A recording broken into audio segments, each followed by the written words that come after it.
Good morning, welcome to CATEX TV. My name is Frank Fortunato. Today is Tuesday, June 10th, 2014. Intense storms in western Germany have killed at least 6 people.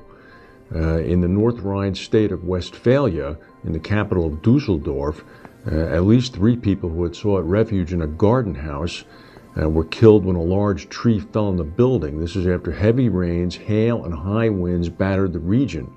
Several bicyclists were killed in separate incidents in Cologne and Krefeld when falling tree limbs landed on them. Many flights from the Dusseldorf airport were delayed and some train routes were still closed as of today. There'll be more damage coming in on this one.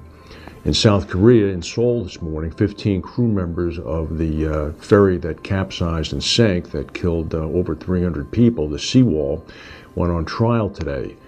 It's a very emotional scene. Family members are in the courtroom yelling out, "Murderer, murderer." The judges had to bang the gavel several times in order to bring the proceedings back into order. A separate trial is scheduled later this month for the chairman of the ferry operator and other senior employees charged with allowing excess cargo on the ship and safety breaches. Incredibly, there's been another attack at the Karachi airport.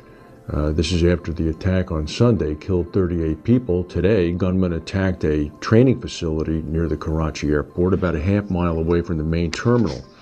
Pakistani TV is showing images of security guards rushing to the scene and frantically taking up positions behind buildings or around earthen berms. The facility that was attacked serves as a training center for airport security personnel. The Civil Aviation Authority, which is responsible for running the country's airports, said now that all flights from the Karachi International Airport have been suspended because the academy is under attack. They call for people to remain calm and patient. The Taliban attack on the international airport on Sunday is unlikely to cause a loss to the international terrorism insurance market.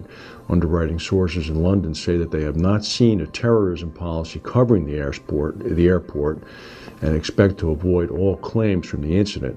The airport is publicly owned and as such is unlikely to have any private cover.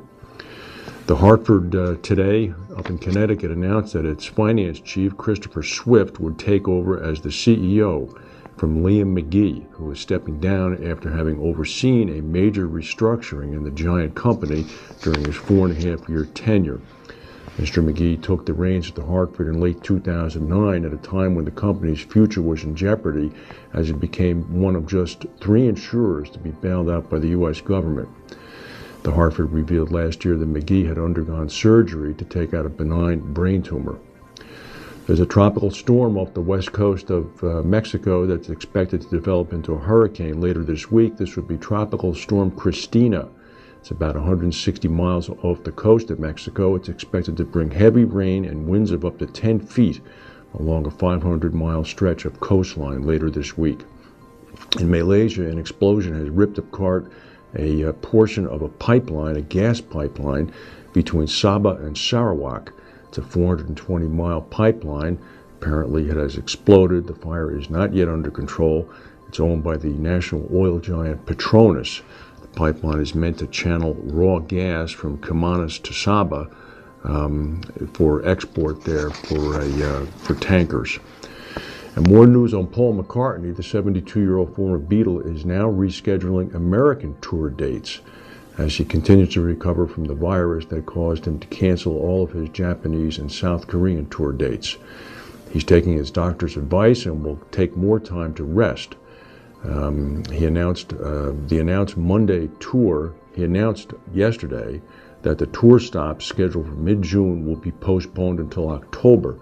He was supposed to kick off the American leg of his tour this coming Saturday in Lubbock, Texas, followed by a June 16th date in Dallas. Instead, now his first show on his American tour as of now, unless it's canceled again, is scheduled to be July 5th in Albany, New York. That's the news for today. If we have any breaking news, we'll come back and tell you. Thank you for watching, and we'll see you tomorrow.